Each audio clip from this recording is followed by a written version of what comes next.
Baik, kita akan membahas tentang teorinya Derrida dan ya tidak lengkap kalau kita mempelajari postmodern tanpa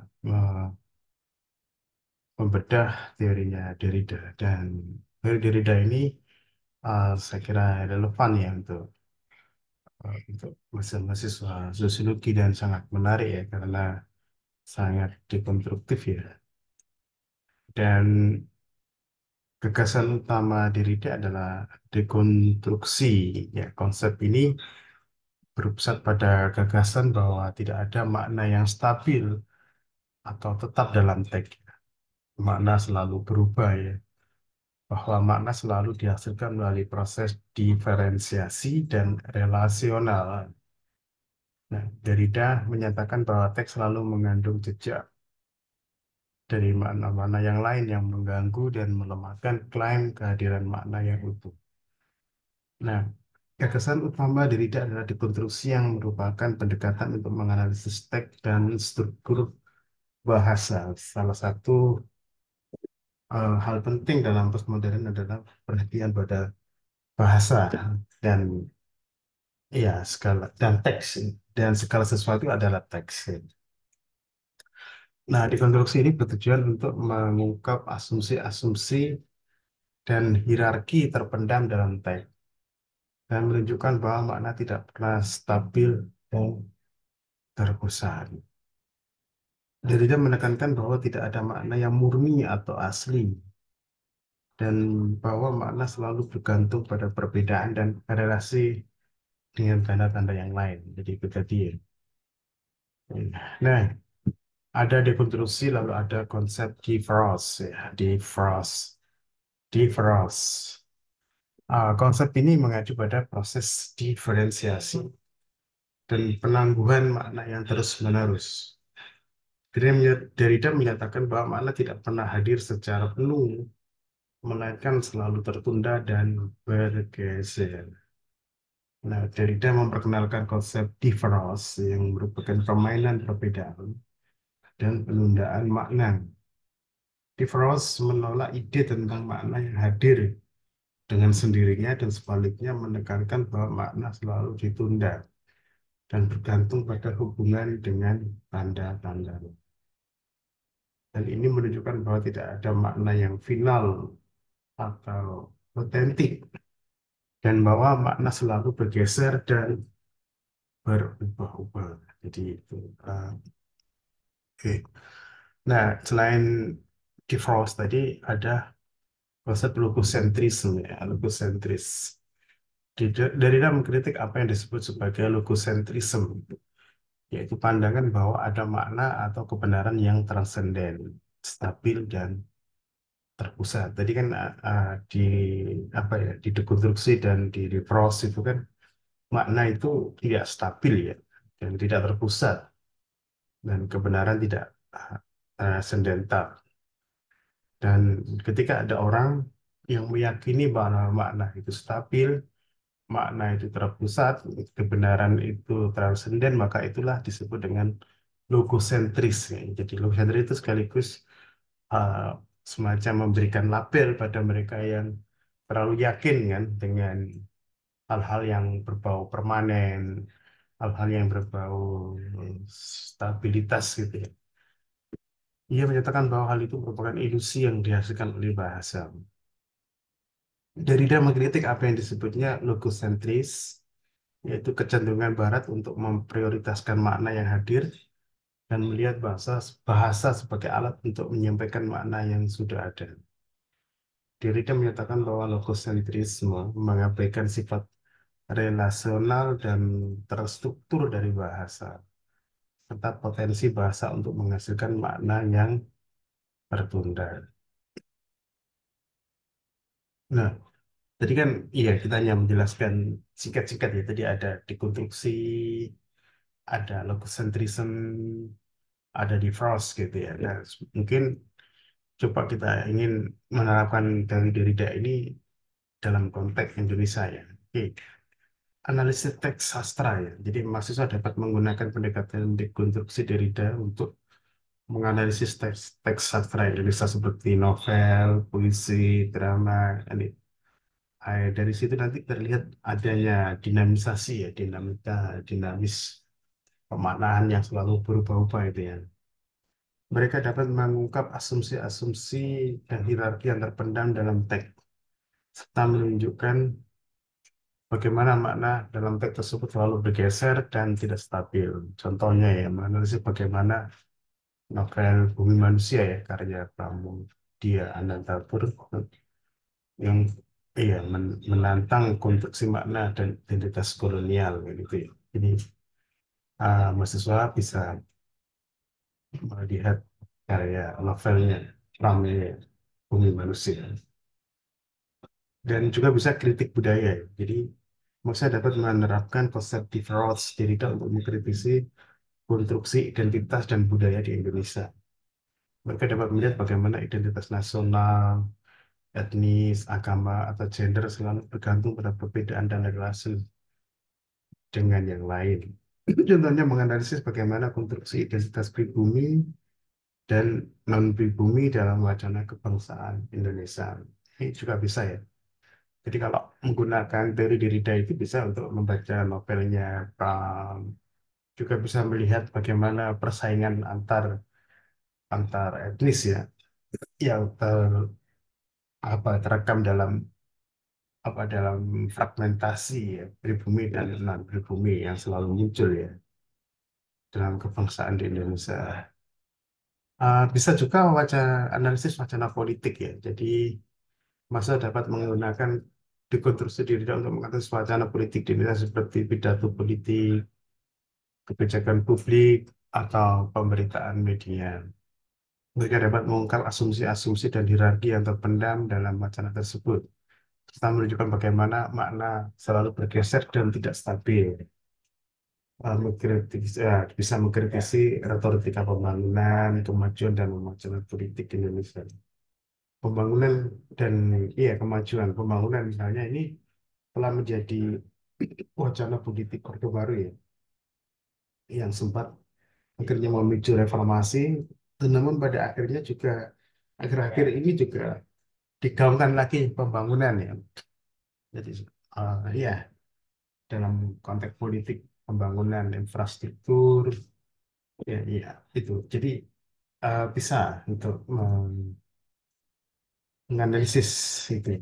Nah, atau kajian filsafat dan epistemologi ya, maksudnya dapat menerapkan pemikiran Derrida tentang logosentrisme dan metafisika kehadiran dalam filsafat dan epistemologi di Indonesia. Mereka dapat mempertanyakan asumsi-asumsi mengenai pengetahuan, kebenaran, dan realitas yang dianggap mapan. Nah, ini contoh menarik ya, misalnya mendekonstruksi konsep kejawen ya dalam tradisi filsafat Jawa ya. Pendekatan dekonstruksi Derrida dapat membantu mahasiswa untuk mengembangkan pemikiran kritis dan mempertanyakan asumsi-asumsi yang dianggap sebagai taken for granted. Oke. Nah, kalau misalnya bagaimana misalnya menggunakan teori Derrida ini di sosiologi tadi kan secara umum ya. Nah, di dalam sosiologi ini bisa juga analisis wacana sosial ya. Jadi mahasiswa dapat menggunakan pendekatan dekonstruksi Derrida untuk menganalisis wacana-wacana sosial seperti berita media, dokumen kebijakan, atau teks akademik ya. Mereka dapat mengungkap mereka dapat mengungkapkan asumsi-asumsi terpendam, struktur biner, dan hierarki makna yang terdapat dalam wacana tersebut. Jadi mendekonstruksi wacana kemiskinan dan kesejahteraan sosial dalam pemberitaan media-media, ini dalam pemberitaan. Mendekonstruksi wacana kemiskinan dan kesejahteraan sosial dalam pemberitaan media dengan sesuai jalan. Ya. Jadi, ya, kemiskinan ini menjadi wacana yang tanpa henti ya, dan hampir semua hampir semua kabupaten itu punya wacana-wacana sendiri ya tentang bagaimana mengentaskan kemiskinan, bagaimana itu kemiskinan, bentuk kemiskinan, lalu bagaimana cara keluar dari kemiskinan itu kayaknya hampir semua kabupaten punya ya. Kalau di Surabaya itu ada namanya permakanan ya. Permakanan ini jadi kalau orang-orang yang dianggap miskin, ada kategori miskin itu diberikan makan ya, dalam satu hari kalau nggak salah 2 kali ya, dalam bentuk makanan. Mereka dikirim dalam bentuk makanan, bukan dalam bentuk uang ya. Oke. Tapi di Surabaya itu, di Surabaya itu, di Sidoarjo itu ada namanya berkat, gitu. Sama ya, sama dengan Surabaya, berkat. Nah, jadi menarik kalau misalnya bagaimana sih pemberitaan media itu ya uh, tentang pemakanan di Surabaya itu seperti apa, dan itu wacana media seperti apa, atau tentang berkat berkat ya di Sidoarjo itu seperti apa, itu juga sudah bisa menjadi skripsi. Jadi gitu. Jadi uh, proyeknya adalah di Surabaya itu ada proyek yang namanya untuk mengentaskan kemiskinan dengan memberikan permakanan. Di Sidoarjo ada juga dengan nama berkat. Nah, bagaimana eh, media-media itu memberitakan, nah itu juga bisa jadi menjadi skripsi. Kajian identitas dan perbedaan sosial. Konsep Givaras Derrida dapat diterapkan untuk menganalisis konstruksi identitas dan perbedaan sosial seperti identitas gender, ras, etnis, kelas, dan agama. Oke. Masa dapat melihat bagaimana identitas tersebut selalu bergantung pada relasi dan perbedaan, serta mengungkap kompleksitas dan ambiguitas dalam konstruksi identitas. Jadi ya, menganalisis konstruksi identitas pribumi dan non-pribumi dalam konteks keberagaman sosial di Indonesia. Jadi kayak selalu ini dimunculkan ya, kalau dalam uh, dalam konteks-konteks tertentu itu selalu muncul pribumi dan pribumi ketika nanti ada pemilihan presiden, ada pemilihan gubernur, ada selalu dimunculkan wacana tersebut. Nah, atau kritik sosiologi pengetahuan ya, pemikiran Derrida tentang logosentris dan metafisika kehadiran dapat digunakan untuk mengkritisi asumsi-asumsi dalam pengetahuan sosiologi. Maksud dapat mempertanyakan konsep-konsep sosiologi yang dianggap mapan seperti objektivitas, rasionalitas, dan validitas ilmiah. Mendekonstruksi konsep kearifan lokal dalam sosiologi pengetahuan di Indonesia. Jadi kayak kearifan lokal ini seolah-olah kalau orang sudah membicarakan tentang kearifan lokal sudah dianggap paling arif ya. Atau bagaimana? Jadi kearifan lokal ini sudah dianggap sesuatu yang taken for granted tadi.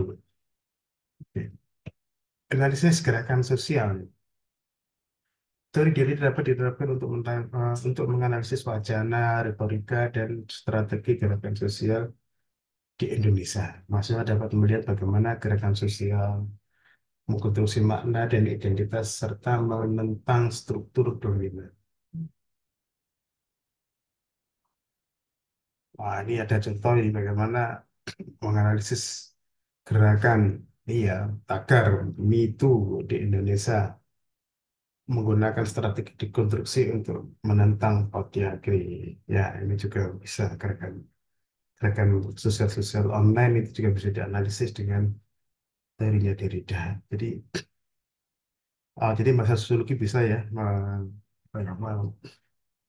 dengan teori Derrida ini bisa lebih kreatif dalam membuat tugas akhir, dalam membuat apa, dalam menganalisis lebih lanjut ya. Atau studi kritis organisasi dan institusi. Pemikiran Derrida dapat digunakan untuk menganalisis struktur politik dan wacana dalam organisasi dan institusi sosial. Masa dapat mengungkap asumsi-asumsi dan hierarki yang terpendam serta mempertanyakan legitimasi dan otoritas organisasi. Jadi mendekonstruksi wacana birokrasi dan efisiensi dalam institusi pemerintahan di Indonesia. Jadi kayak apa ya? Sekarang muncul apa ya, banyak. apa ya, mall pelayanan publik ya. Jadi kalau coba Anda nanti di Surabaya itu ada namanya mall pelayanan publik itu di Siola ya. Oke, nggak tahu dari mana ide mall pelayanan publik itu, tapi yang jelas dewasa ini di beberapa kabupaten itu marak dengan konsep mall pelayanan publik. Nah, tapi kalau untuk kasus Surabaya memang itu mall ya, karena memang itu Siola ya. Siola itu harus digunakan oleh pemerintahan Kota Surabaya untuk iya untuk menyatukan birokrasi ya. Jadi dipusatkan di Siola itu dan nanti bisa dianalisis bagaimana efisiensinya ya. Tapi teman-teman juga bisa lihat bagaimana di beberapa kabupaten juga meniru ya, meniru mall pelayanan publik itu. Tapi kadang-kadang dengan tulisan yang salah ya, jadi kayak mal gitu ya. Nah, coba saya pernah perjalanan dari Surabaya ke Banyuwangi itu di beberapa tempat itu ada tulisannya mal pelayanan publik gitu ya. Ya, jadi dari sisi bagaimana bahasa yang digunakan, lalu bagaimana efisiensi juga bisa dianalisis dengan Derrida. Nah, contoh-contoh di atas ini menunjukkan bahwa Derrida dapat memberikan perspektif kritis yang berharga bagi mahasiswa sosiologi dan menganalisis fenomena sosial, budaya, dan politik di Indonesia. Jadi, eh, mahasiswa bisa eh, mungkin untuk tantangan untuk mahasiswa ya, tantangan ini. Silakan Anda menggunakan teori Derrida ini, apakah teori yang tadi uh, dekonstruksi, apakah Diveros, apakah logosentris. Diveros misalnya, eh, itu coba. Jadi ini soal satu adalah gunakan teori Derrida, terserah yang mana, apakah logosentrisme, apakah Diveros, apakah dekonstruksi itu, ya silakan memilih yang mana. Apakah memilih novel Bumi Manusia Nyebrang, atau konsep pribumi dan pribumi, atau soal ya misalnya retorika pembangunan infrastruktur, iya, atau kejawen boleh ya. Jadi Anda bisa menganalisis iya anti kejawen. Jadi ini soal satu ya, itu pilih gunakan teori Derrida untuk menganalisis apa yang relevan bagi Anda, terutama di dekat lingkungan Anda sendiri atau yang pernah Anda alami ya. Mungkin itu soalnya, jadi itu soalnya. Terima kasih. Eh, Kami tunggu jawaban Anda semua. Baik, sampai di sini. Selamat siang dan Assalamualaikum warahmatullahi wabarakatuh.